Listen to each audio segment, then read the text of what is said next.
বিএনপির নেতৃবৃন্দ, বাংলাদেশ জাতীয়তাবাদী যুবদলের নেতৃবৃন্দকে এবং অঙ্গ সংগঠনের নেতৃবৃন্দকে মঞ্চে বসার জন্য অনুরোধ জানাচ্ছি। আমি বাংলাদেশ জাতীয়তাবাদী যুবদলের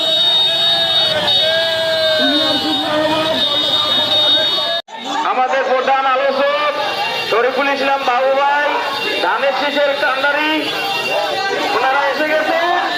আপনারা আসেন আমাদের আলোচনা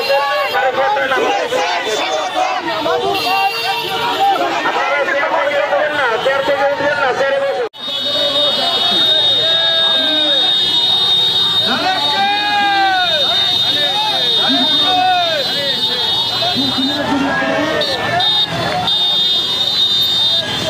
সোজায় যাবেন, সোজায়।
এই মসজিদটাও সৈয়দ সাহেব, এই যে রাস্তা দেখতেছেন, এটাও উনি টাকা দিয়েছেন।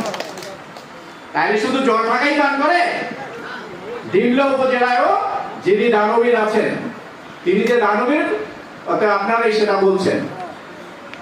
সমালোচনা করা যায় না মানুষের। জল টাকা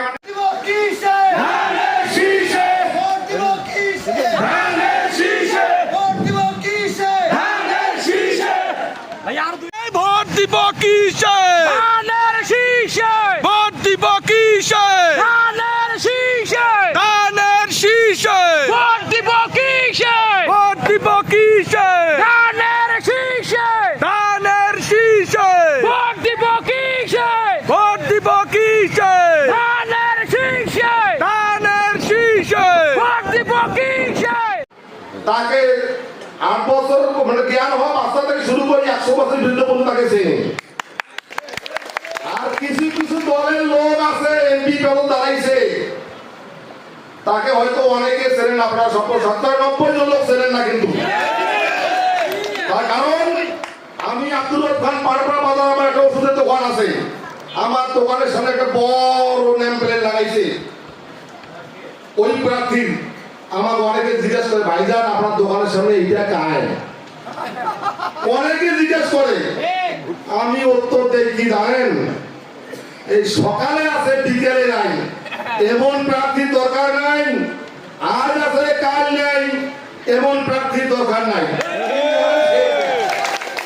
অতএব আমার সামনে অনেক বক্তা আছে, তারা বক্তব্য রাখবেন, দামি দামি বক্তব্য রাখবেন। আমি আমার সংক্ষিপ্ত বক্তব্য শেষ করছি। বাংলাদেশ জিন্দাবাদ, শহীদ প্রেসিডেন্ট জিয়াউর রহমান অমর হোক, খালেদা জিয়া জিন্দাবাদ, তারুণের অহংকার তারেক রহমান জিন্দাবাদ। আপনাদের সকলের সুস্বাস্থ্য মঙ্গল কামনা করে শেষ করছি।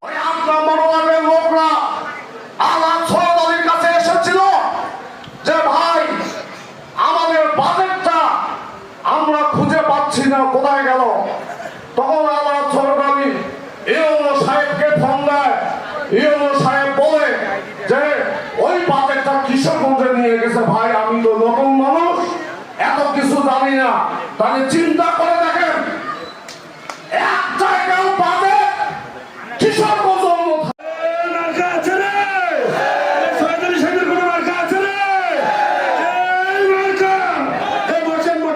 সালেক সামনে একটা ষোলো আনাবি একটা সালেক শীর্ষে ভোট দিব কিসে ধানের শীর্ষে ভোট দিব কিসে ভোট দিব কিসে ধানের শীর্ষে ভোট দিব কিসে ধানের শীর্ষে ধানের শীর্ষে ভোট দিব কিসে ভোট দিব কিসে ধানের শীর্ষে না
ব্যক্তিকে ভোটটা দিয়ে নির্বাচন করে সংসদে পাঠায়।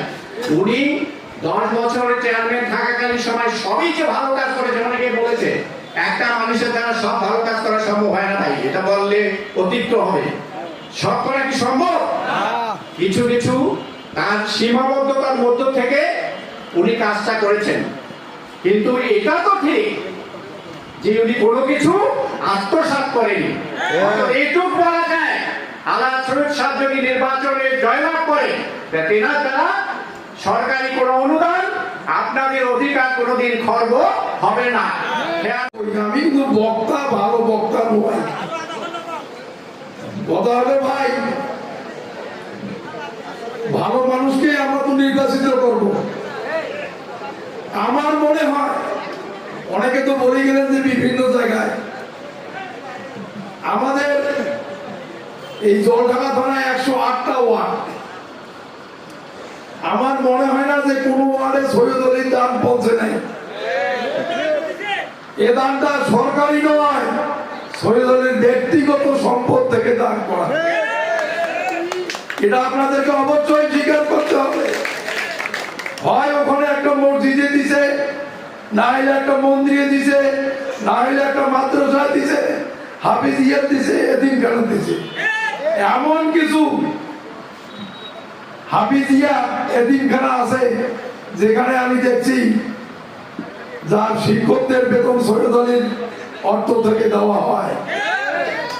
এমন কিছু এতিমখানা আছে, হাফিজিয়া আছে যেখানে ছাত্রদের 3 বেলা লবণ ভাত খাওয়া ওটাও সৈয়দ আলীর অর্থে ব্যবহার করে।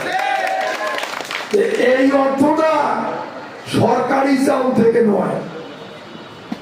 এই ভাত আমরা খড়িকা কারো বাড়ি থেকে খুঁজি আনি দেয় না। উনি যতগুলো ভুট্টা আবাদ করে তার খড়িটাও চলে যায় ওখানে, যতগুলো কুমড়া আবাদ করে ওটাও বলে হাফেজিয়া, চাউল কিনি ধরে ওটাও বলে হাফেজিয়া, আলুর সময় আলু কিনি ধরে আলাদা একটা চেহারা আছে, ওই ভিড়ে আলু আনে। গতবার আমি রোটের পাইলাম ওই আলুটা নিয়ে প্ররক্ত হয়ে যেদিন 6 বস্তা লাগে হিসাব করি করি ওই ভিড় ওঠে যায়। সৈয়দ আলী কি আপনাদের ঘুরে বেড়ার লোকজনকে কোনোদিন দাওয়াত দিয়েছিলেন? আচ্ছা, যদি দাওয়াত দিয়ে থাকেন হয়তো বেচারা নিজে নাও আসতে পারে, হয়তো কোনোটে গেছে, হয়তো ভাই ভাসটা না হোক, তার তো কর্মচারী অনেক দূরে। এটা তো আপনারা জানেন, আপনাদের পাশেই তার বাড়ি। ওনার ওই দাওয়াত খাওয়া 3-4 গ্যান মোটরসাইকেল আছে, 2টা ছেলে একটু দুষ্টি পড়ে যায়, যা উনি ঢাকা থাকলেও পাড়ে যায়, বলে বাবা যা যা খায়া দেখ দিয়ে আয়। সৈয়দ আলী কোনো দাওয়াত মিস করে না। সৈয়দ আলীর কাছে সাহায্যের জন্য যায় কেউ ফিরে আসে বলে আমার মনে হয় না। আমি ভাই ওনাকে 1974 সাল থেকে চিনি। 74 সালে ওনার সাথে আমার প্রথম কথা হয়। তখন থেকে এ পর্যন্ত ওনার সঙ্গে একান্তভাবে মিশার সুযোগ অনেক হয়েছে, যেহেতু একসঙ্গে দল করি। আমি যুব দলের প্রতিষ্ঠাতা সভাপতি জলঢাকা থানার, উনি বিএনপির প্রতিষ্ঠাতা সেক্রেটারি জলঢাকা থানার। কাজেই তখন থেকে একটা সম্পর্ক আছে। আমি কোনোদিনও দেখি নাই যে এই লোকটা কাকো মানে কারোর সঙ্গে কোনো খারাপ আচরণ বা কেউ সাহায্যের জন্য গেলে না কথা কইছে। কখনো দাঁতি দেখবে, যদি দেখছে যে সেরকম পাইছে নাই, তুই আমার পরিবেশটায় এই লোকটাকে সাহায্য করছে। আমার মনে হয় আল্লাহ তাআলা এক সৃষ্টি করছে মানুষকে দেওয়ার জন্য। যথেষ্ট দেয় ভাই, টাকা পয়সা তো আমাদের জলঢাকা থানায় লোকজনের অভাব নাই, অনেক লোক আছে, আছে না? বড় লোক, জমিওয়ালা, টাকাওয়ালা।